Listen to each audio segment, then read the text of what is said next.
Bueno, doctor, pues antes que nada quiero agradecerle el tiempo. Sé que es usted una persona bastante ocupada y bueno, creo pertinente y muy favorable que nos pueda apoyar con esta masterclass de virus del papiloma humano.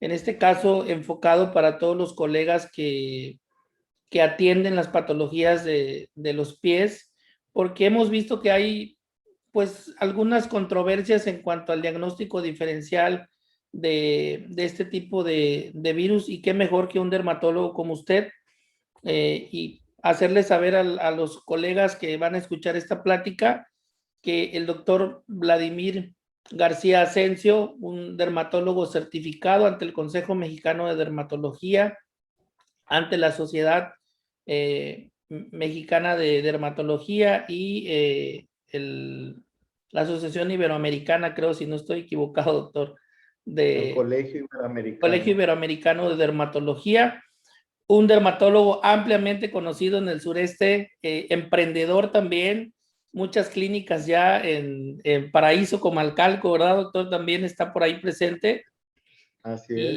y aquí en Villahermosa, ¿no? Entonces, doctor, pues sin más preámbulos, si usted nos quiere compartir pantalla, estamos todos ansiosos de escuchar la plática. Claro que sí, doctor. Ante todo, muchas gracias por la invitación. Es un gusto estar aquí con ustedes el día de hoy. Entonces, vamos a empezar, ¿no? El virus del papiloma humano es un virus muy completo, es muy complejo sobre todo, ¿no? A principios de los años 80 nos decían que habían 100 subtipos, serotipos. Hoy día se conocen más de 150 serotipos del virus del papiloma humano. Generalmente se conocen como verrugas, ¿no? Estas lesiones. Y bueno, ¿qué sabemos del virus del papiloma humano? Es una proliferación benigna de la piel y de mucosas, este virus. El subgrupo puede presentar una transformación maligna. Ya veremos cuáles son los serotipos benignos y cuáles pueden predisponer a un carcinoma de la zona donde se está afectando. ¿Cuál es la etiología? Se dice que el virus del papiloma humano es un virus de DNA pequeño. Está dentro de la familia de la Papoviridae. En humanos se da y en otras especies, y en específico en huéspedes específicos que veremos más adelante. El genoma del papilomavirus está dentro de la partícula viral. Es un DNA de doble cadena único y circular. Se dice que tiene 8,000 pares de nucleótidos y es una 20ª parte del tamaño del herpes virus, para que tengan ustedes una idea del genoma del papilomavirus.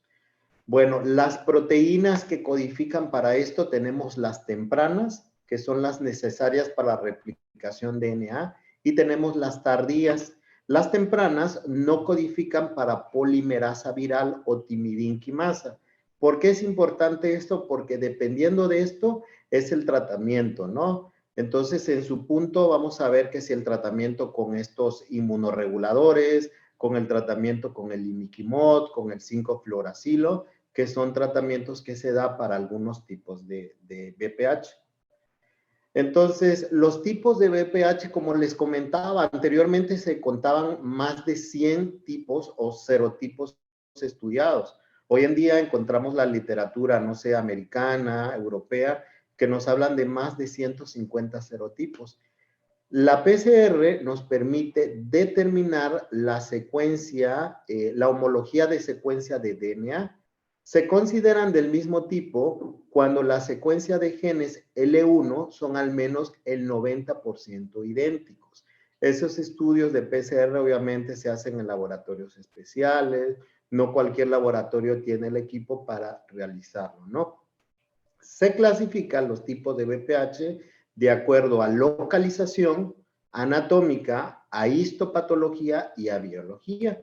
¿Por qué localización? Porque puede ser, ¿no? Un condiloma acuminado, puede ser una verruga palmar, una verruga plantar, verrugas planas, verrugas mirmesias, verrugas piliformes, la hiperplasia epiteliar oral focal, que todas esas las veremos más adelante incluso los diagnósticos diferenciales y serotipos de cada uno. Bueno, este cuadrito es excelente porque en este cuadrito logramos ver los serotipos característicos del virus del papiloma humano. Generalmente en esta charla utilicé la Biblia de los dermatólogos, que es el Fitzpatrick, que es un excelente libro para dermatología ya como especialidad. Entonces, en este cuadrito podemos ver los serotipos, ¿no? Por ejemplo, el serotipo 1 es muy común en las verrugas palmares y plantares. Es muy importante también que cuando hagamos la descripción, hagamos, ¿no? Se localizan en palmas o en plantas. No tenemos por qué decir, bueno, como una acotación en palmas de las manos o en plantas de los pies, sino nada más con decir verrugas en palmas o en plantas. Luego tenemos las verrugas vulgares, las más comunes. Tenemos los serotipos 2, 4, 27 y 29. Y las verrugas planas, que son las más pequeñitas, tenemos los serotipos 3, 10, 28 y 49. Tenemos también unas verrugas que son característicos de los carniceros. Este tipo de verrugas, el serotipo número 7, que es muy común en personas que se dedican al contacto con reses, a taqueros, etcétera, etcétera, ¿no? Y tenemos un subtipo característico que es muy común en niños y que se ve mucho en Centroamérica y en el sur de México, que es la hiperplasia epitelial oral focal, que estos los serotipos son el 13 y el 32, que son características verruguitas en la mucosa oral. Ese es lo característico, ¿no? Cuando veamos pacientes que tengan verrugas en boca, entonces, sobre todo en niños, ahí podemos sospechar incluso de un abuso hacia ese menor. Y bueno, está la epidermodisplasia verruciforme, que eso ocurre que son verrugas que aparecen en pacientes inmunosupresos, pacientes con algún tipo de alguna enfermedad viral, por ejemplo VIH, o pacientes que están recibiendo algún inmunosupresor, que es metrotrexate, prednisona, ciclofosfamida, todos estos tratamientos que pudieran inmunosuprimir al paciente. Y bueno, tenemos de este subtipo, tenemos el 5, el 8, el 9, son muchos más los que ven aquí en pantalla. Y los que tenemos que tener mucho y especial cuidado son el serotipo 6 y 11. ¿Por qué? Principalmente por la localización, que son verrugas que se localizan en la región anal o incluso en la región cervical. ¿Y por qué es muy importante conocer estos serotipos? Porque son los que luego pueden hacer malignización. Por ejemplo, un tumor característico que veremos más adelante, que es el tumor de Bosch-Lowenstein, que son un coliflor enorme que aparece en ano o en pene, que ese es muy característico por el riesgo de malignización. Bueno, tenemos también, estos son los serotipos, como pueden ver aquí. Por ejemplo, el condiloma cervical, tenemos serotipos 16, 18, 31 y 33. Y la papulosis bowenoide, que también es un subtipo del 51, 60, 39 y 40. Entonces, recapitulando, tenemos que las verrugas plantares, serotipo 1. Las verrugas vulgares, 2, 4, 27, 29. Las verrugas planas son 3, 10 principalmente, aunque también encontramos los serotipos 28 y 49. Y algo que generalmente vemos mucho en consulta a los dermatólogos, las verrugas periunguiales, las verrugas de los taqueros, de la gente que se dedica a carnicería, que es el serotipo número 7, ¿no? Entonces, bueno, en este cuadrito podemos ya resumir un poquito más, la verruga plana 310, verruga genital 611 y la epidermodisplasia verruciforme, que es la 5 y la 8. Bueno, estos genotipos específicos tienen potencial maligno, sobre todo en la epidermodisplasia verruciforme. Los tipos 5 y 8 tienen potencial de generación maligna, mientras que los otros serotipos no. Por ejemplo, en el CA de cervix, ya sabemos los serotipos, ¿no? Que siempre nos preguntan en los exámenes, los 16 y 18. Y bueno, ¿cuál es la patogénesis? Esto es importantísimo, ¿eh? Esto es la patogénesis. Para que el virus pueda penetrar hacia la epidermis y luego a la dermis, primero tiene que haber una inoculación. Debe de haber un defecto en el epitelio, como podemos ver aquí. Es el primer contacto. Eso es lo que ocurre, ¿no? Por ejemplo, en pacientes que son atópicos, que tienen la piel agrietada, serótica, o que tienen alguna pérdida de la continuidad de la piel, entonces en ellos tienen la situación y la condición anatómica primordial para que penetre el virus hacia esta epidermis. Luego requiere como una partícula que logre penetrarla hacia la dermis, que son el heparansulfato. Entonces, una vez que inocula la epidermis, requiere del heparansulfato en la superficie celular para entrar a las células basales epidérmicas, que aquí estas células basales epidérmicas fungen como células madre.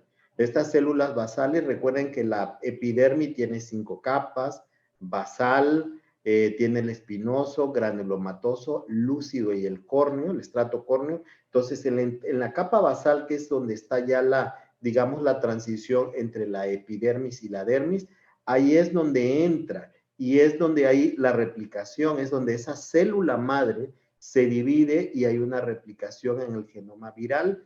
Posteriormente, después de esta replicación, pasando las células basales, ya tenemos que el virus es transportado y es entonces donde empieza a migrar y empieza a haber una irradiación de estas lesiones, ¿no? Entonces, luego, bueno, posterior a esa introducción que ya vimos en ese cuadrito, la literatura es muy diversa. Por ejemplo, en algunos artículos, como del maestro Amado Saúl, nos decía que de 2 a 9 meses posterior a la inoculación, ¿no?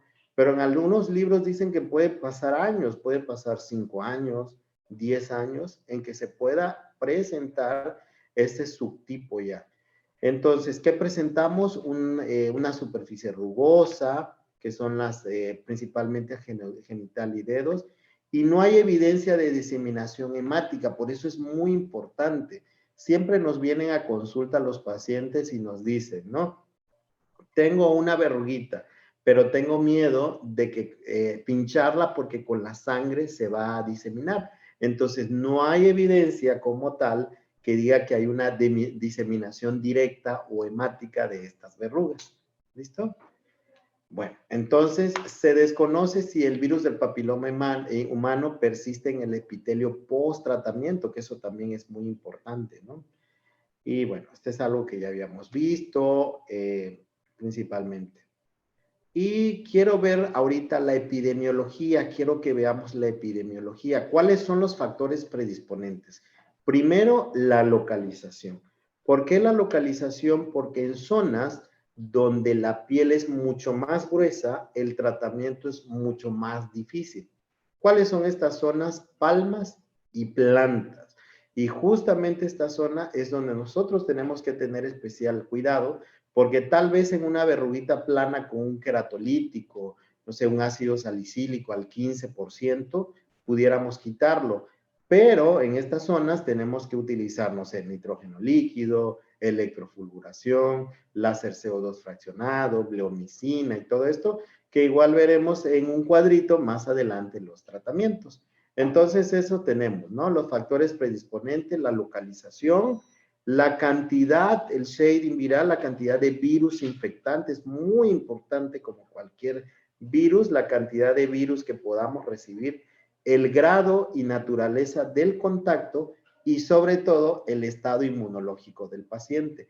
De todo esto, lo más importante de los factores predisponentes es el estado inmunológico del paciente. Y no solamente me refiero a pacientes que sean VIH positivos, a pacientes con lupus, con psoriasis, sino a pacientes atópicos, en niños atópicos que tienen dermatitis atópica. De hecho, los pacientitos más comunes que presentan verrugas en niños son los pacientes con dermatitis atópica. Son pacientes que como su piel está eczematosa, serótica, tienen una puerta de entrada para estos virus. Bueno, Esto también ya lo habíamos dicho, que cuando es anogenital, bueno, hay que tener una condición de transmisión sexual. Y bueno, cuando vean ustedes un niño con verruguitas en zona genital, aguas. Ese niño pudo incluso tener tenido un abuso sexual y es importantísimo eso, muy importante. ¿Eh? Bueno, entonces tenemos aquí este tipo de papilomas laringios, ¿no? Que, bueno, ya viendo los subtipos, bueno, sí, papilomas laringios, ¿no? Estos que ven aquí pequeñitos, que apenas se ven, igual es muy importante porque los papilomas laringios son muy comunes en infantes y niños menores. Acuérdense que tienen los mismos serotipos que en tipo genital, que es el 6 y el 11. Mire, entonces se ven pequeñitos, pero aquí tengo unas fotos más adelante que son los casos clínicos. Entonces, ¿qué tenemos que hacer? Llega el paciente, le hacemos una historia clínica pertinente y nada más con la historia clínica nosotros podemos hacer un buen diagnóstico diferencial. ¿Por qué? Porque el paciente nos dice, ¿no? Empezó con una verruguita, ha ido creciendo, creciendo y creciendo y se ha extendido a otra parte. Entonces, ese crecimiento lento, pero es persistente. Generalmente no se logra controlar solo, como dicen los libros, ¿no? Entonces, generalmente, en lugar de controlarse solo, se extiende a otra parte. La evolución puede ser de semanas a meses y, bueno, lo importante son esas lesiones satélites, es decir, lesiones cercanas que tienen allí, ¿no? Entonces, bueno, ¿cuál es la clasificación clínica de las verrugas? Bueno, tenemos muchas. Entonces, la más internacional y la clasificación americana son verrugas cutáneas, que son las verrugas vulgares o comunes de la traducción al inglés, verrugas planas, verrugas palmoplantares, verrugas periunguiales, verrugas filiformes, verrugas en mosaico, que estas verrugas en mosaico son las famosas periunguiales también que tienen miles y cientos de verrugas en una sola. Las verrugas de mucosas que tenemos, los condilomas acuminados y la papulosis bobuenoide. Bueno, ¿cómo nos damos cuenta? Mire, entonces es muy fácil. Yo digo que podemos determinar una verruga. Generalmente, ¿cómo se ven las verrugas? La descripción son pápulas. Entonces, son pápulas que confluyen formando una placa. Recordemos que en la descripción básica de dermatología tenemos máculas, que son lesiones planas, y pápulas, que son lesiones elevadas. En este caso, como podemos ver en la foto, tenemos unas pápulas que confluyen formando una placa de aspecto verrucoso o verruciforme. Y bueno, en este caso tendrá más o menos 1 por 1 centímetro de diámetro, ¿no? El contorno, el borde, es irregular y casi siempre es hiperémico, como pueden ver aquí, miren, tienen un eritema alrededor. Y bueno, vamos a ver. Dentro de las verrugas vulgares, por ejemplo, las verrugas palmares, si se dan cuenta, en el dorso tienen casi siempre este borde eritematoso. Pero en palmas, como la piel es más gruesa, ese borde no se ve, como pueden ustedes ver aquí. Entonces vemos las famosas ojos de pescado, ¿no? Que los pacientes dicen, tengo un ojo de pescado en los pies. Son pápulas espinosas, ásperas y escamosas, ¿ok? Puede darse en cualquier superficie cutánea, pueden ser filiformes o como cuernos cutáneos. Por ejemplo, en estas pacientes que justamente veíamos ayer, mire cómo pueden ver cómo se pueden afectar toda esta zona, los pliegues proximales, los pliegues laterales, el hiponiquio también, ¿no? Entonces, mire cómo se van destruyendo. Recordemos que en las verrugas periunguiales, si no damos un tratamiento oportuno, se logra afectar estas verruguitas, afectan abajito aquí de la lúnula, la matriz unguial, y entonces eso hace una deformidad crónica irreversible de la uña. Es muy importante esto, porque una vez que llegue a matriz el BPH, esa uñita ya crece deforme completamente. Y entonces, como pueden ver aquí, mire, aquí son las pápulas estas que veíamos, que son pápulas blanquecinas que conforman estas placas periunguiales, ¿no? Aquí veo otras fotitos. Igual en algunos libros dicen que este virus puede tener una malformación, puede dar una malformación incluso ósea. Por eso es que se ven estos dedos en pseudo palillo de tambor, si se pueden dar cuenta. Entonces podemos ver cómo está mucho más grande estos dedos en salchicha, ¿no? Miren cómo está por el crecimiento exofítico que dan estas verruguitas. Bueno, esas eran las verrugas periunguiales, esta de aquí. Ahora bien, las verrugas planas.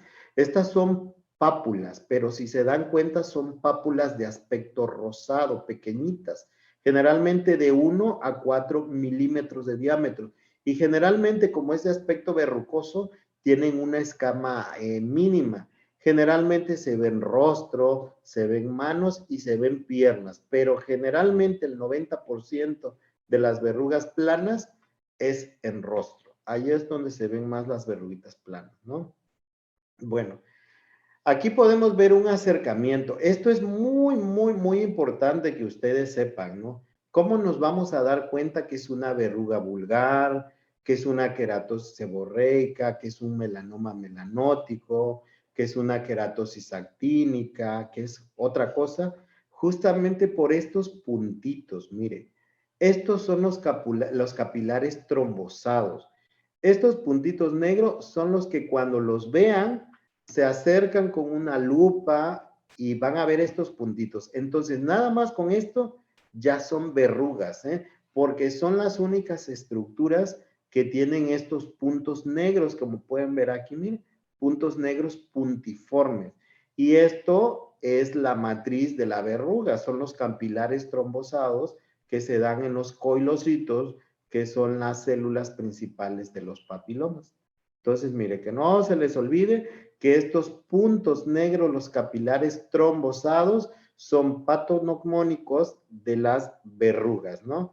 Y sobre todo estos puntos negros se ven en las verrugas palmares y plantares, porque como pueden ver en las planas no las vemos, no tienen esto, ni en las verrugas, por ejemplo, periunguiales, que estamos viendo aquí, no se ven esos capilares trombosados, que sí se ven en las verrugas plantares y palmares.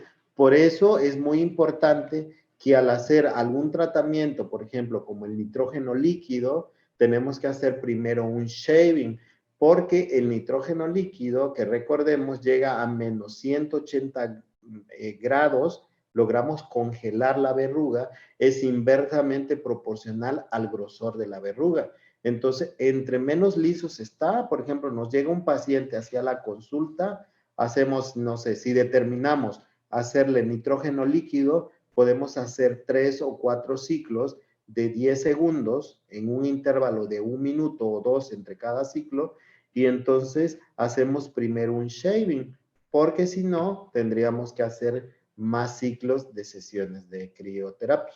¿Listo? Que generalmente en los pies, como les decía, la piel es tan gruesa que necesitamos combinar ciertos tratamientos, que ya veremos también en un cuadrito muy sencillo para que veamos cuáles tratamientos hay, ¿ok? Entonces, de esto, lo importante es que las verrugas plantares y palmares, los puntitos estos son característicos, que son los capilares trombosados, que de hecho cuando le hacemos el shaving, cortamos completamente la piel, empieza a sangrar, y eso es lo característico, esos capilares, ¿no? Y las verrugas en mosaico, como pueden ver aquí, son esas verrugas que vemos en la consulta, ¿no? Aquí vemos la visión microscópica. Mire estas lesiones exofíticas completamente, digamos que capilarizadas. Estos capilares, mire, estos son los que hacen las lesiones exofíticas. ¿En quiénes son más comunes? Las verrugas que están como más grandes, generalmente es en los pacientes inmunocompetentes. Es muy común en personas normales, que no son diabéticos ni hipertensos, nada. Y estas verrugas en mosaico son las refractarias al tratamiento. Por eso es que le hacemos, no sé, a un paciente, le hacemos láser fraccionado CO2, electrofulguración o algo. Incluso tenemos que dar un inmunoregulador porque son pacientes que generalmente vuelven, son pacientes refractarios a los tratamientos, ¿no? ¿Listo? Y bueno, esta foto es muy buena. Por ejemplo, aquí ustedes me pueden decir, ¿no? Y esto no es una tiña, ¿no? Por un hongo, una tiña de los pies. Entonces, no. ¿Y saben por qué? Por estos puntitos. Miren, si vemos bien la foto, podemos ver los capilares trombosados. Por ejemplo, una tiña o una psoriasis, ¿no? Porque el otro diagnóstico diferencial fuese una psoriasis. Pero recordemos que en la tiña o en los honguitos generalmente no se ve elevado, no se ve de aspecto verruciforme, mire. Y yo les doy un tips, por ejemplo, si tenemos como alguna duda, hacemos un shaving, cortamos esto y si vemos todos esos puntitos, esas son verrugas, ¿no?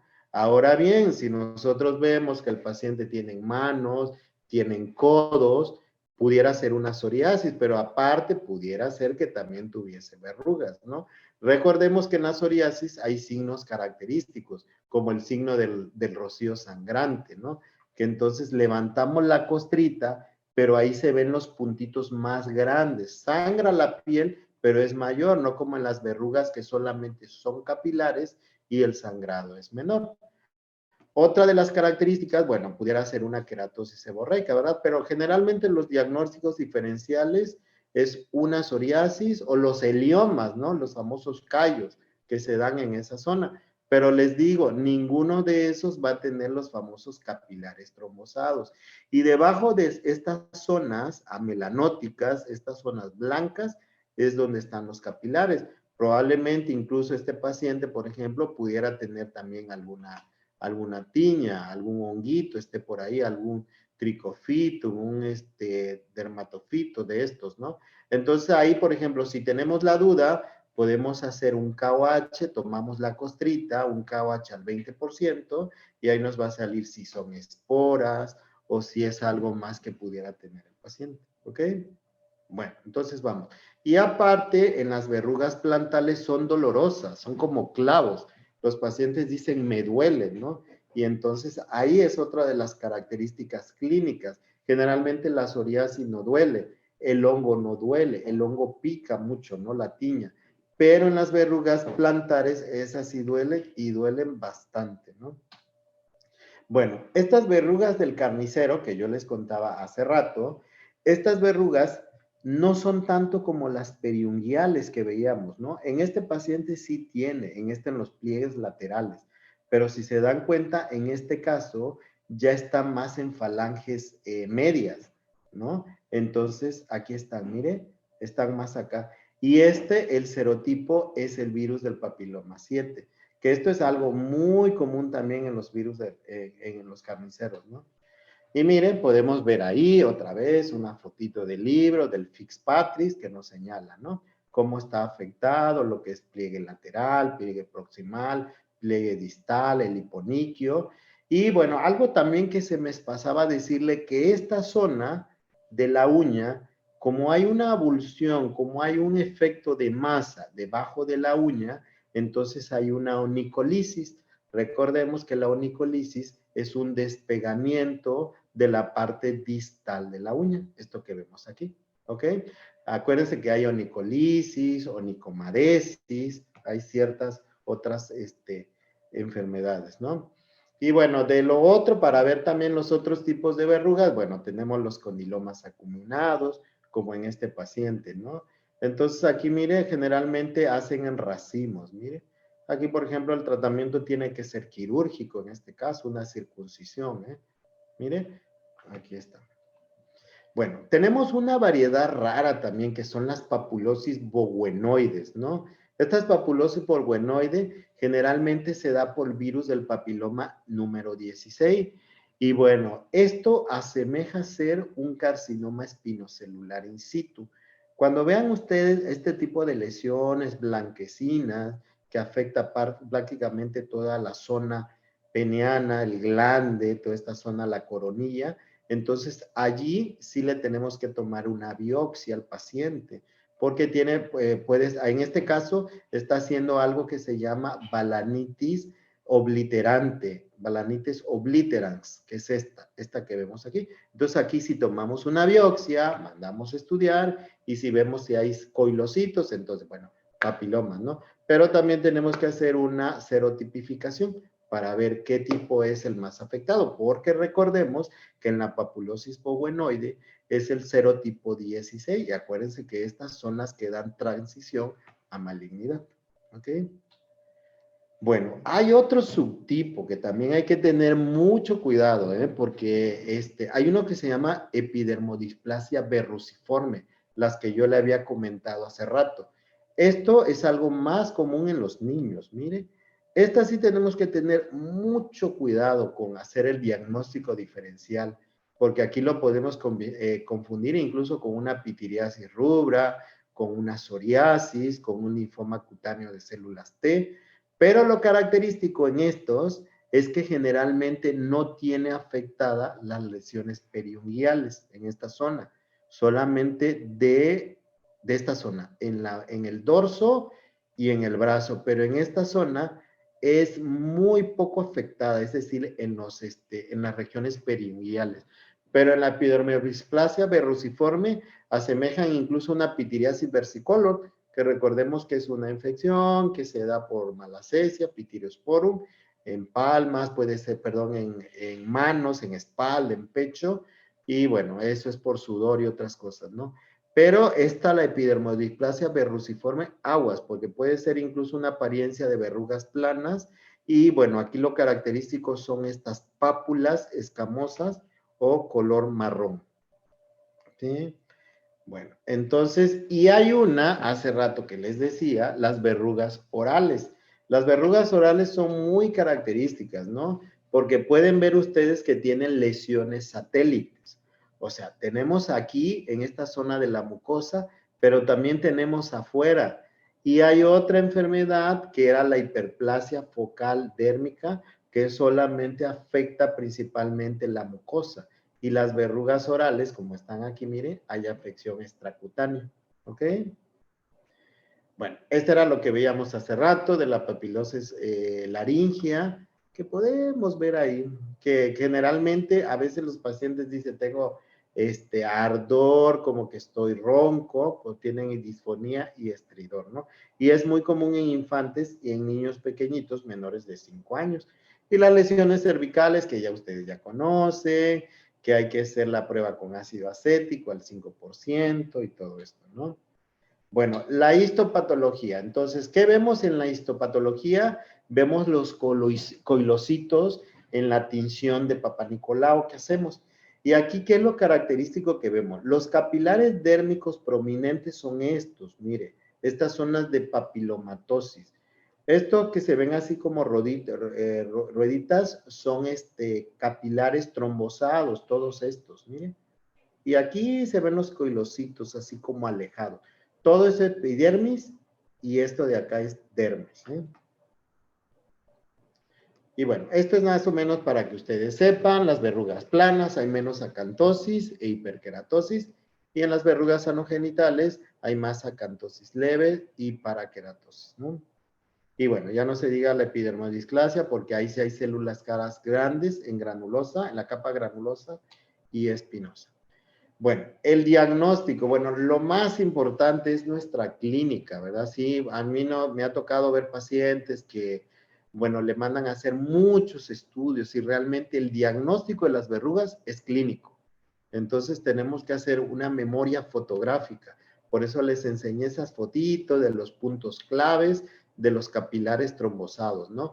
Y lo característico que es que generalmente dicen, ¿no? Que es una historia progresiva lenta, no es rápida, ¿no? La histología nos confirma el diagnóstico, pero cuando tenemos dudas, cuando no, solamente es clínico. Y bueno, ya los ginecólogos con su colposcopía o la serotipificación por PCR, ¿no? Que ya indica el tipo específico, ¿no? Y sobre todo nos sirve la PCR para ver los subtipos que tienen riesgo a malignidad. ¿Listo? Este cuadrito se los quise poner porque es muy bueno, porque aquí nos viene todos los diagnósticos diferenciales. Por ejemplo, en palmas y plantas, si son lesiones únicas, podemos considerar, ¿no? Verrugas vulgares, granuloma piógeno, pero recuerden que el granuloma piógeno es único y sangra, ¿no? Demasiado. Tenemos lo que nos da lo que es el virus del ORF. Recuerde que hay un virus del ORF, que es el nódulo de los ordeñadores, que eso es más característico porque generalmente son lesiones únicas, ¿no? Tenemos, por ejemplo, quistes de inclusión epidérmica. Podemos ver cuando son múltiples lesiones, los diagnósticos diferenciales en palmas y manos sería queratosis arsenicales, verrugas vulgares, queratodermia palmoplantar, una psoriasis o incluso un síndrome de nevos de células basales, que se ven también así pequeñitos, ¿no? Que eso generalmente se da en algunas genodermatosis, como en el xeroderma pigmentoso. ¿Ok? Y lo raro, es lesiones únicas, es el melanoma amelanótico acrolentiginoso, ¿sí? Eso sería muy raro. O incluso cuando vean muchos puntitos en manos, aguas, pudiera ser que sea también un LUES, una sífilis secundaria. Entonces, le mandamos a hacer al paciente serología cuando vean los puntitos en las palmas, ¿no? Y bueno, en dorsos, de manos y pies, bueno, tenemos que considerar verrugas periunguiales, verrugas vulgares, queratosis actínica, carcinoma celular escamoso, pero eso es muy importante, el carcinoma celular escamoso en personas que han tenido un fotodaño, que se han expuesto demasiado al sol, o en personas ya mayores de 50 años, que es el grupo de edad, el grupo etario que es más común. También tenemos que el queratoacantoma cuando son lesiones únicas, que son lesiones permalignas, o bien la tuberculosis cutánea, ¿no? Que también da este tipo de lesiones, ¿no? Y bueno, las múltiples pueden ser las verrugas, queratosis actínica y la hiperkeratosis epidermolítica o que la queratosis en estuco, que estas son unas dermatosis que vemos los dermatólogos que son raras, pero también se pueden ver, ¿no?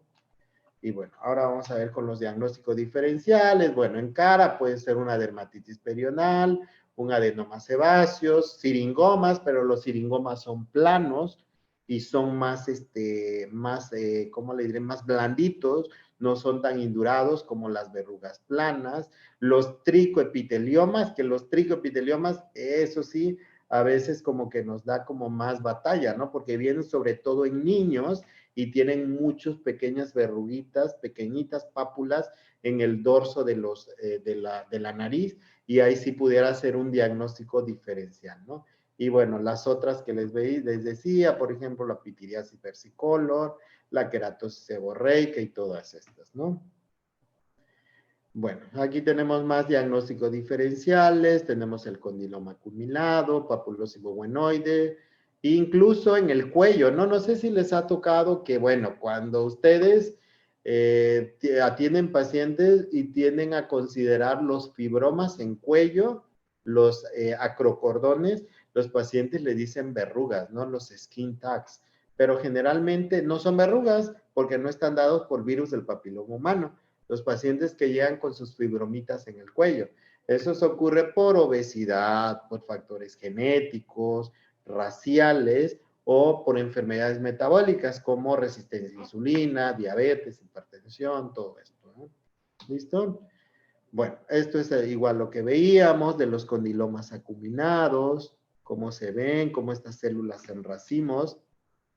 Y bueno, complicaciones pueden ser muchas, ¿no? Desde incluso los serotipos que tienen potencial oncogénicos y todos estos, ¿no?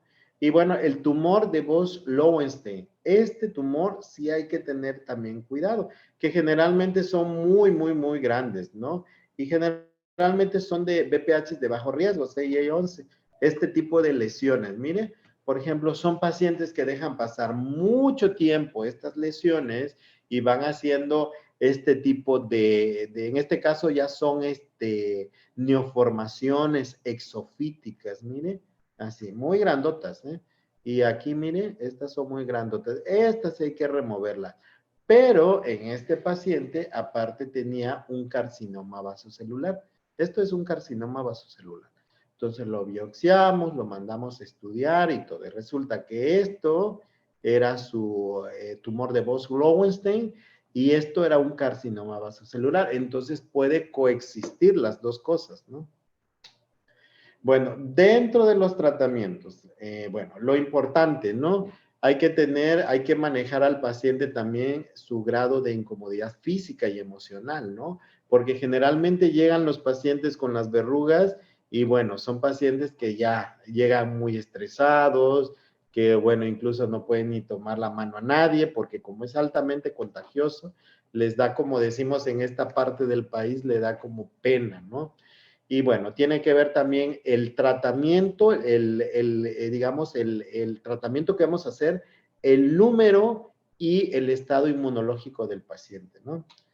Y bueno, algo que usamos mucho los dermatólogos es el nitrógeno líquido. Este es un aparatito de nitrógeno líquido de la marca, es un Cryat, ¿no? Entonces, esto lo que hace es que mantiene, este es un reservorio de nitrógeno líquido que mantiene al nitrógeno líquido a menos 180 grados bajo cero. Entonces, con esto prácticamente rompemos toda la membrana del BPH, ¿no? Y bueno, entonces tenemos, ¿no? En este cuadrito es muy importante porque tenemos las terapias que pudiéramos utilizar para el virus del papiloma. Ya sabemos, ¿no? Que el virus del papiloma se ha vuelto súper resistente. Todos los libros nos dicen que la primera línea de tratamiento son los queratolíticos, que van desde retinoides, por ejemplo, la tretinoína al punto 1, o usar el ácido salicílico al 15% en adelante, pero la realidad es que cada vez funcionan menos, ¿eh? Los queratolíticos, las cremitas, ¿no? Que los pacientes consumen o que se aplican, ¿no? De venta libre, que si points y todas estas cosas, generalmente no les funciona, porque como estos virus van mutando, se hacen mucho más resistentes. Entonces, allí la primera línea no es tan efectiva a veces, ¿no? Salvo que sea una línea pequeñita o que sean en rostro o que sean niños. Y entonces nos vamos a la crioterapia. Ese aparatito que vimos anteriormente, el Cryat, lo que hace es que congela la verruga, como les decía, a menos 180 grados bajo cero. Y bueno, ¿cómo podemos tratarlo? Con spray, como dice aquí, o con punta de algodón. Agarramos el nitrógeno y hacemos por ciclos de 10 segundos, ¿no? El congelado y el descongelado, lento y todo esto, para que de esta forma logramos congelar los coilocitos, que son los causantes del virus del papiloma humano. Generalmente la crioterapia es efectiva para la mayoría de las lesiones. Y bueno, hay que tener cuidado con las lesiones periunguales. ¿Por qué? Porque en las lesiones periunguales generalmente tienden a dejar cicatrices, a dejar secuelas, ¿no? Entonces la crioterapia es muy buena y hay que decirle al paciente que no es ni una sesión ni dos sesiones, sino tienen que ser varias y tenemos que usar inmunorreguladores, como veamos más adelante. Bueno, de allí tenemos la cirugía, lo que hacen mucho los ginecólogos, ¿no? Que las cortan, las mandan a estudiar, tipo biopsia excisionales, ¿no? La electrodesecación que utilizamos en los aparatos de electrocuretaje, utilizamos anestesia local, aunque hay que tener cuidado porque recordemos que se han hecho estudios donde dice que este virus es tan listo que en el humo que nosotros respiramos, ya ve que nosotros quemamos las verruguitas, ¿no? Y como es un vaporizador, lo que hace es que va disolviendo la verruguita, pero en ese humo, ahí va el dichoso virus. Entonces, pudiera tener que tanto el médico como el paciente que estemos respirando ese humo, entonces pudiéramos tener complicaciones derivadas por el virus del papiloma. Y eso ya está reportado en todos los libros, en todas las revistas europeas. Por eso tenemos que tener especial cuidado, un tipo de aspirador de humo y tener los googles y tener buenos cubrebocas, muy, muy buenos para evitar aspirar ese humito, que ese virus, le digo que ahí va como llevándose, ¿no? Tenemos la cirugía de Mohs. La cirugía de Mohs generalmente, ¿en qué consiste? En ir cortando por planos y tener a un patólogo al lado para ir viendo, bueno, que ya no haya lesiones. Generalmente lo hacemos en los carcinomas vasocelulares, ¿no? En este caso, en los carcinomas verrucosos. De los agentes quimioterapéuticos, la podofilina tópica es buena en anogenitales, ¿no?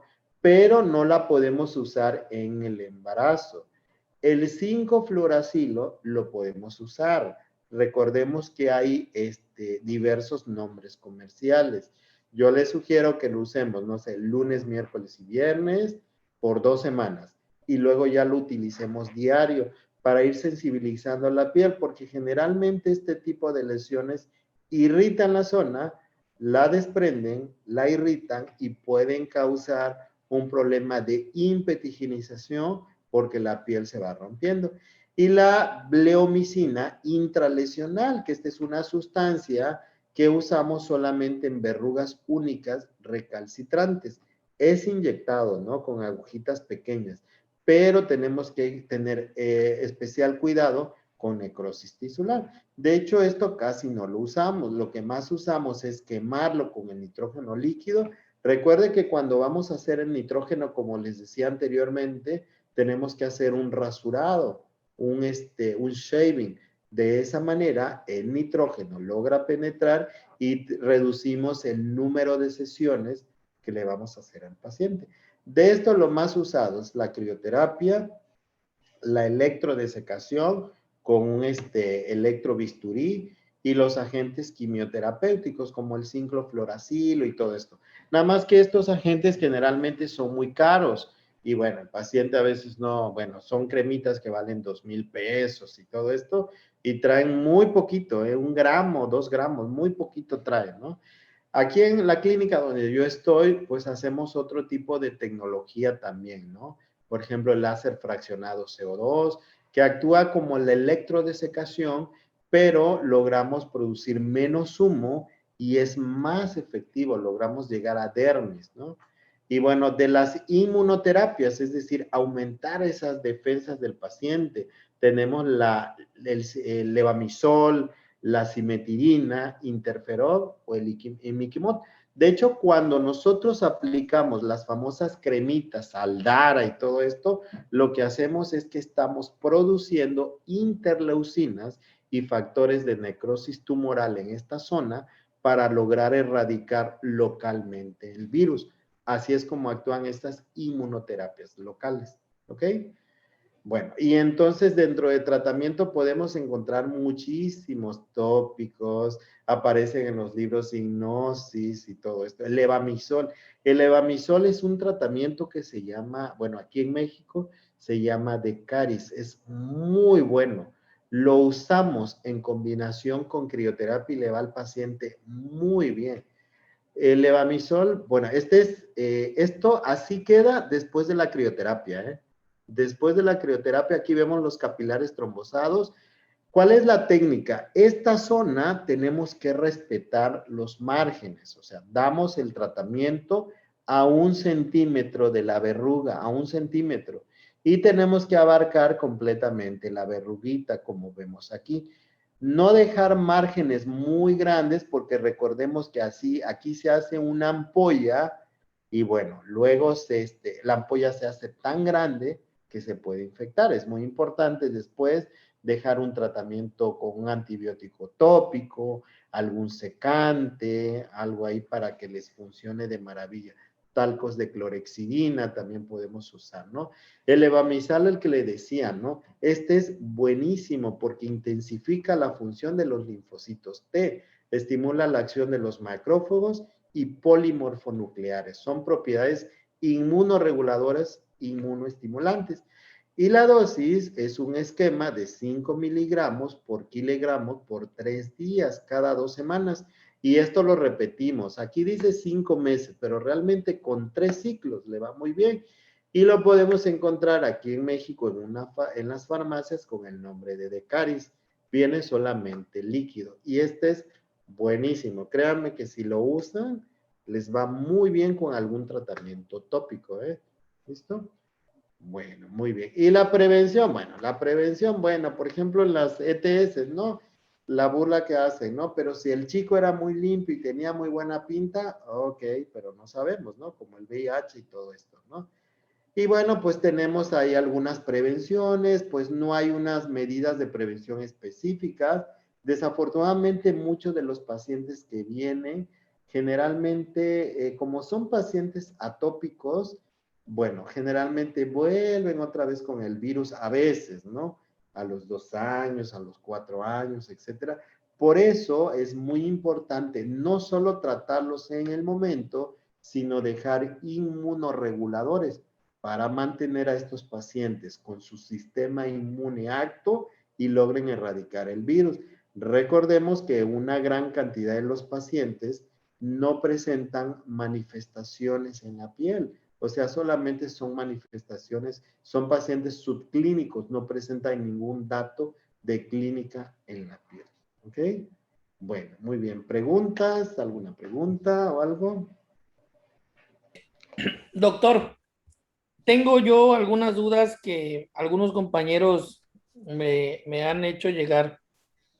Por Claro que ejemplo, en el ámbito de la podología, los compañeros europeos usan mucho la bleomicina. Entonces, sí. ya decía usted que existe un riesgo de necrosis tisular. En comparación, por ejemplo, el tratamiento hablando de la verruga plantar, en su experiencia, ¿qué es mejor, la crioterapia o el láser? Hablando de ambas terapias también acerca del riesgo, del costo-beneficio, perdón. Claro, doctor. Es muy importante esa pregunta, ¿no? Porque mire, generalmente con el láser requerimos menos sesiones, pero tiene que ser un láser fraccionado, un láser ablativo, el CO2. Y bueno, pero el costo es más alto, es mucho más alto por el equipo, ¿no? Y en costo-beneficio seguramente es mejor la crioterapia. Pero le comento, doctor, tenemos que asociar un inmunoregulador con la crioterapia, no solamente la crioterapia sola, porque generalmente no remite completamente. En el caso del láser, sí remite completamente sin el uso del inmunomodulador. No siempre, siempre tenemos que usar inmunorreguladores, ¿no? Si no usamos inmunorreguladores, podemos usar vitaminas como tal, ¿sí? Pero generalmente de manera preventiva, pues dejamos profiláctica incluso algunos inmunorreguladores o vitaminas, ¿no? Pero bueno, bueno, le hacemos una historia clínica al paciente y todo esto. Y si vemos que son lesiones, por ejemplo, doctor, que no han respondido a otros tratamientos, entonces ahí sí nos vamos ya más con el láser. Pero si son pacientes de novo que no han tenido ningún tratamiento, seguramente con la crioterapia le puede ir mejor, a menos que ya tengan recidiva, tenemos que ir a los láser CO2 fraccionados.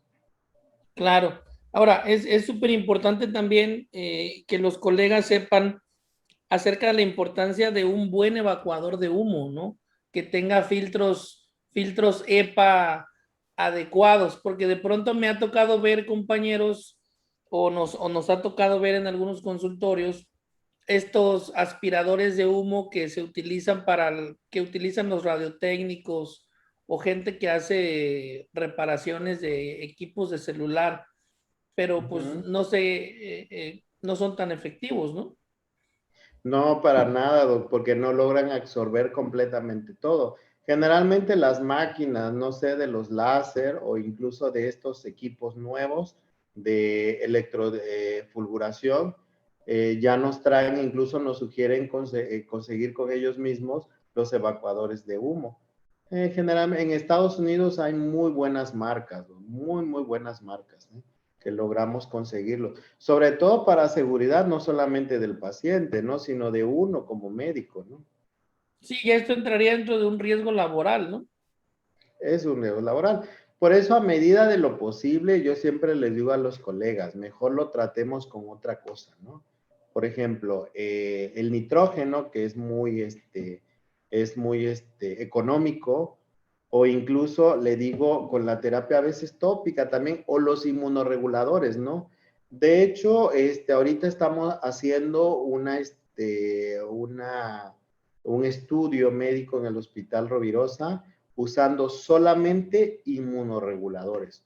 Y estamos evaluando a un grupo de pacientes usando en algún método, por ejemplo, la crioterapia, y en el otro solo inmunorreguladores, ¿eh? Como antes, por ejemplo, los dermatólogos dejaban solamente rábado yodado y todo esto, ¿no? Y les funcionaba muy bien. Desafortunadamente, como este virus se ha hecho más grande, hay nuevos serotipos más resistentes, entonces se ha quedado un poquito más corto. Entonces, la clave de un buen tratamiento para el BPH es combinar uno y otro tratamiento, ¿eh? No solamente uno, sino la combinación de uno o dos tratamientos. Sí, pues sería lo más adecuado, ¿no? Poder hacer una combinación terapéutica. Así es, Doc, sí, sí. Doctor, y en el caso del paciente infantil, que es tan, de pronto a los médicos generales, de pronto un paciente infantil al que hay que hacer un tratamiento de este tipo, eh, ¿qué tan, ese tipo de terapias como el láser o la crioterapia son preferibles usar mejor terapias menos invasivas, como los inmunorreguladores? ¿Les va bien a los Sí, niños? sí, le va muy bien. Y en los niños, fíjese que remiten muy bien. Por ejemplo, en el rostro podemos utilizar los retinoides. Tretinoín al punto 25, al punto 5, y le va de maravilla.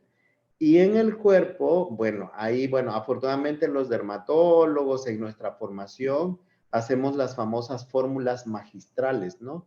Y uno puede hacer unas fórmulas específicas para cada tipo, por ejemplo, de subtipo de localización de las verrugas.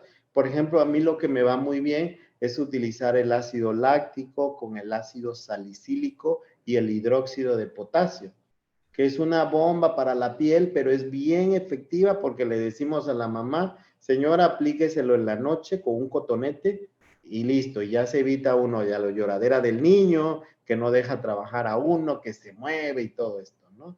Pero generalmente le digo, con inmunoreguladores y con tratamiento tópico combinado, le digo, entonces ácido láctico, ácido salicílico, hidróxido de potasio, con eso logramos mejorarnos, ¿no? Les va Y muy depende de bien, la ¿no? localización también, doctor, depende de la localización.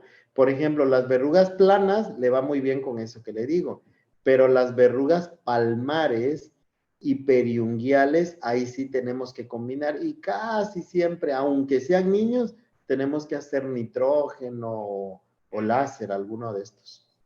Claro.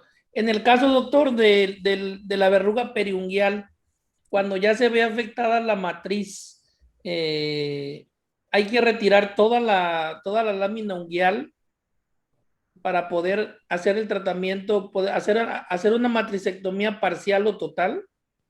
Sí, eso es muy importante, Doc. Es muy importante esa pregunta que hace, ¿no?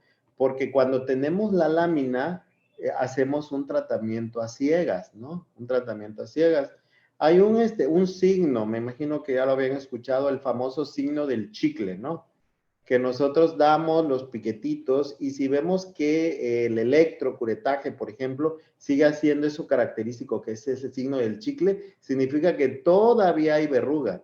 Si ya no hacemos ese signo clínico, ya no hace el signo clínico en ese evidente en el momento, entonces ya no tenemos zona afectada, ¿no?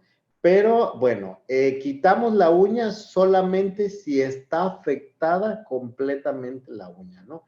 Generalmente esa uña nos sirve como un escudo para el virus, ¿no? No sé ustedes como podólogos, pero generalmente respetando la uña nos ayuda muchísimo, ¿no?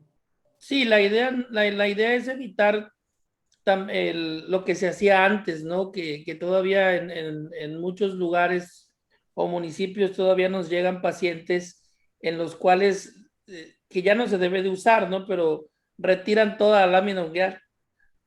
Claro, sí, claro, como en la sonicomicosis, ¿no? En la Que, onicomicosis o en una onicocriptosis grado 2, grado 3, de claro, pronto se sí, les hace más correcto. fácil retirar toda la lámina unguial en lugar de hacer una matricectomía parcial, ¿no? Exacto. ya sea química, sea quirúrgica, sea de esto, ¿no? Eso es muy importante porque generalmente, en mi caso, yo veo muchos pacientes, por ejemplo, con onicomicosis que vienen sin uñas, ¿no?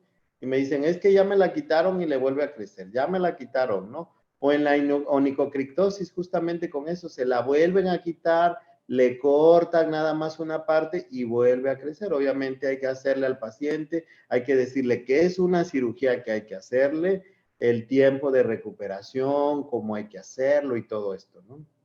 Sí, sí, pues, doctor, le agradecemos mucho la plática y me gustaría, antes de que se vaya para poder concluir, hacerle, no una pregunta, ¿no? Sino tenemos el sector que nosotros manejamos en ICEMEB Educación Médica es un sector de médicos jóvenes, de médicos que de pronto nos vemos reflejados en ellos porque de alguna manera todos iniciamos la carrera de medicina con el sueño de poder sobresalir en el área médica, tanto a nivel particular como a nivel institucional.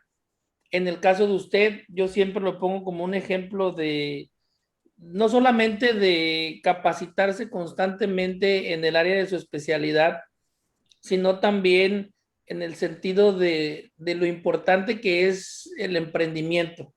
Y creo que si hacemos un estudio en la entidad, sobre todo en el sureste, pues vemos que usted en este caso se ha ido posicionando poco a poco dentro del mundo de la dermatología, ha ido haciendo cada vez un mejor nombre, ¿no? Y en cuanto la gente escucha el nombre del doctor Vladimir, dicen, no, pues el doctor Vladimir ve con el doctor Vladimir porque es garantía de seguridad en los tratamientos, ¿no? Pero usted, ¿qué, ¿qué consejo le daría a toda la audiencia que nos va a escuchar a través del canal de YouTube para que puedan concretar eh, ese sueño de esa libertad de poder hacer lo que nos gusta, pero también ir creciendo en el área empresarial que usted va por muy buen camino? Sí, doctor, sí, sí, gracias. Ante todo, muchas gracias por sus palabras. Mire, generalmente los médicos, a veces nada más vemos la medicina como algo médico, ¿eh? Pero generalmente la medicina es, aunque se escuche mal, es un negocio, ¿no? Es un negocio como tal. Entonces, yo lo que les sugiero a los pacientes es que, a los colegas, es que se preparen. Ese es lo primero, ¿no? Si no tenemos una preparación académica, no tenemos que ofrecer a nuestros pacientes. Lo segundo, que no se limiten, que piensen mucho, mucho más, que vean la competencia, si ve que la competencia tiene esto, bueno, yo tengo esto que no tiene la competencia, y que no se limiten, Doc, que no se limiten. A veces crecemos con ciertos complejos, ¿no? De inferioridad, desafortunadamente en algunas personas, ¿no? Que dicen, bueno, si no soy güero, no lo voy a lograr. Si no soy rico, no lo voy a lograr. Si no soy americano, no lo voy a lograr. Si no salí de una universidad privada, no lo voy a lograr. Y eso es mentira, doctor. Eso es completamente mentira. Yo creo que si una persona tiene una verdadera educación académica adecuada y un sentido de emprendimiento, se pueden lograr muchas cosas. Las grandes empresas, doctor, empezaron de cero, de pequeñas de ideas, pero desafortunadamente muchas personas esas ideas no las materializan, se quedan allí, pero otras personas tienen la idea y sí la materializan, y esa es la diferencia entre los que ven y los que la hacen, ¿no? Claro. Pues, doctor, ¿podría compartirnos el teléfono de Dermacity de aquí de Villahermosa o Sí, claro que en sí, doctor. Paraíso, Sí, donde lo pueden encontrar las compañeras sí, en Comalcalco? claro, estamos aquí en Villahermosa, estamos en Avenida Gregorio Méndez, 1028. Estamos aquí en un horario de 10 de la mañana a 8 de la noche y sábados de 10 a 4 de la tarde. Los teléfonos son 993-324-6981 y 9931-3881-38. Y aquí tenemos tratamiento de todo. Tenemos tratamiento de piel, pelo y uñas, tratamiento para vitiligo, tratamiento de psoriasis. Tenemos 12 tipos de láser para tratar manchas, para tratar cicatrices, para tratar melasma, para tratar acné, etcétera, etcétera. Láser de uñas, también tenemos unos ciertos tipos de Nd:YAG para Q-Switch, que son muy buenos con unos protocolos específicos que aprendemos de las universidades. Y bueno, tenemos todo. Lo mismo tenemos también allí en Comalcalco. En Comalcalco estamos en el parque justamente y en Paraíso también estamos en el parque. Ahí tenemos las 3 sucursales por el momento, ¿no? Que ya vienen más, ya vienen más. No, hombre, pues qué bueno, doctor. La verdad que no conozco Comalcalco ni Paraíso, pero la verdad que las instalaciones de aquí de Villahermosa están muy bien, bastante bien equipadas, todo muy bonito estéticamente hablando, ¿no? Y creo que también le buscan mucho en la parte de la dermatología para el área estética, ¿no? Tratamientos faciales y corporales. Sí, Doc, es que mire, la dermatología puede ser clínica, quirúrgica y cosmética. Por eso es que la dermatología es muy amplia. No solamente se limita en poner botox, en poner relleno. En el caso mío hago injerto de pelo, pues soy el único dermatólogo que hace injerto de pelo aquí en Tabasco. Sí, vi por ahí un video de usted haciendo la técnica, ¿no? Y eso significa especializarse más, pues, porque no nada más voy a hacer injerto de pelo, sino tienes que tomar un buen curso, una buena universidad, hacerlo bien y todo esto, ¿no? Y bueno, desafortunadamente aquí en Tabasco, pocos especialistas ofrecemos ese servicio. Entonces el paciente se va, no sé, a la Ciudad de México, que generalmente no son especialistas que se los hacen, y me dicen, no, pues no me lo hicieron bien, no me evaluaron, no me dijeron si era candidato o no candidato, etcétera, etcétera, ¿no? Entonces, en dermatología podemos hacer desde inyectar un Botox hasta tratar verrugas, hasta tratar problemas de la piel, cáncer de piel, desde el acné, el melasma, uñas, bueno, es un mundo, hay más de 3,000 enfermedades en la piel, ¿no? Y cada día hay que actualizarnos porque van saliendo cosas nuevas, tratamientos nuevos. Y la idea de la globalización es que, bueno, uno como médico en Villahermosa, Tabasco, tengamos la misma tecnología que algún dermatólogo en Múnich, Alemania, o en New York, no sé, en alguna de estas ciudades, ¿no? Entonces, no solamente por el hecho de yo vivir en una provincia de México, me voy a quedar más leve en los tratamientos que pudiera ofrecerle al paciente. Claro, la idea es la tendencia actual, ¿no? Así Y es, doctor. poder favorecer al paciente y pues ya no tiene el paciente que ir a gastar a la Ciudad de México si aquí puede hacérselo en Los Villahermosa, buenos ¿no? tratamientos, claro, y que el paciente sea sobre todo, que sea constante en los tratamientos, que lleve las recomendaciones, que no hay medicina mágica, sino que lo tiene que hacer al pie de la letra, ¿no? Doctor, y ya para terminar, Doctoralia, ha sido muy premiado por ahí, por esa página de Doctoralia para las citas médicas. Eh, que el paciente generalmente se pregunta cuál es la diferencia entre hacer su cita en Doctoralia o hacerla directamente a la clínica. Bueno, Doctoralia es una plataforma de citas médicas. Ha crecido mucho esa plataforma, ¿eh? Por ejemplo, yo me acuerdo que empecé ahí en Doctoralia hace como 7 años y eran pocos médicos. Ahorita hay muchos y es prácticamente en toda Latinoamérica, en todos. Y bueno, en Doctoralia hay algo que se llama, ellos hacen un concurso que se llama Doctoralia Awards, en el cual es una votación en el cual el paciente dice, no saqué cita, y ya al final la aplicación le manda al paciente, le dice, oiga, ¿y cómo le fue la visita con tal profesional? Y el paciente, bueno, puede opinar de manera positiva o negativa. Entonces hay pacientes que dicen, no, pues me fue muy bien, excelente. Y hay pacientes que dicen, no, no me pareció, etcétera, etcétera, ¿no? Y ellos hacen como un conteo cada año de las opiniones positivas de cada médico. Y luego hacen como un concurso en el cual, bueno, hay un top 10, luego un top 5, luego un top 3. Y de los médicos inscritos, por ejemplo, de los 1000 y pico dermatólogos que estamos en México, casi el 80% estamos allí.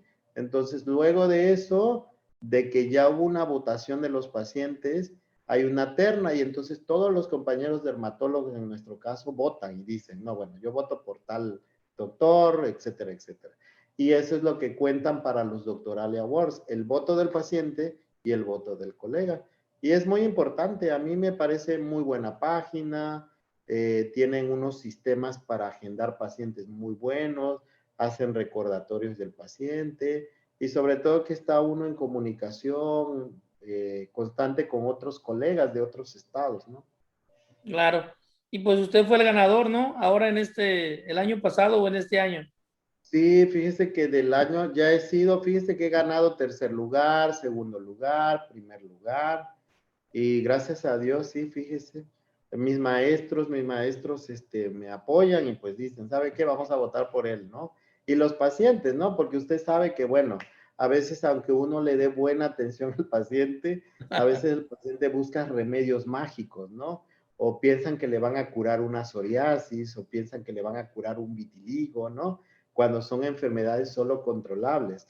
Entonces, bueno, es un arma de doble filo porque hay pacientes que dejan opiniones positivas y hay pacientes que a veces injustamente dejan opiniones negativas, ¿no? Pero es de todo, ¿no? Hay que saber recibir de todo. Y afortunadamente nosotros pues tenemos más de, este año llevamos hasta ahorita de este mes, más de casi 1400 opiniones positivas, afortunadamente. Sí, yo creo que depende mucho el trato que usted le da a los pacientes y sobre todo la claridad con la que usted no les crea falsas expectativas. Entonces creo que eso el paciente lo agradece mucho, ¿no? Sí, definitivamente, definitivamente, porque aquí hay pacientes que vienen de todo, ¿no? Hasta de Estados Unidos, que ya han ido con varios colegas y todo esto, y no, y uno le tiene que decir al paciente, o es esto o es el otro. O te tienes que cuidar así, si no, no te sirven ni tus citas, ni tus cremas, ni nada, ¿no? Sino es ver al paciente como algo integral, ¿no? Claro. Pues doctor, no le quitamos más su tiempo. Sabemos que debe de todavía de ir a casa a descansar un rato para iniciar mañana las labores tanto institucionales como de la medicina privada, ¿no? Sí, así es, doctor. No, Pues muchísimas gracias por la invitación, Doc, y aquí en lo que pueda, pues estoy para servirles. sí, doctor, pues muchas gracias. La verdad le agradecemos mucho. Gracias, doctor, con gusto, ¿eh? Gracias, doctor. Pues Buenas estamos en tardes. contacto. Gracias, buenas Hasta noches, pronto. doctor. Hasta luego, un gusto. Hasta pronto.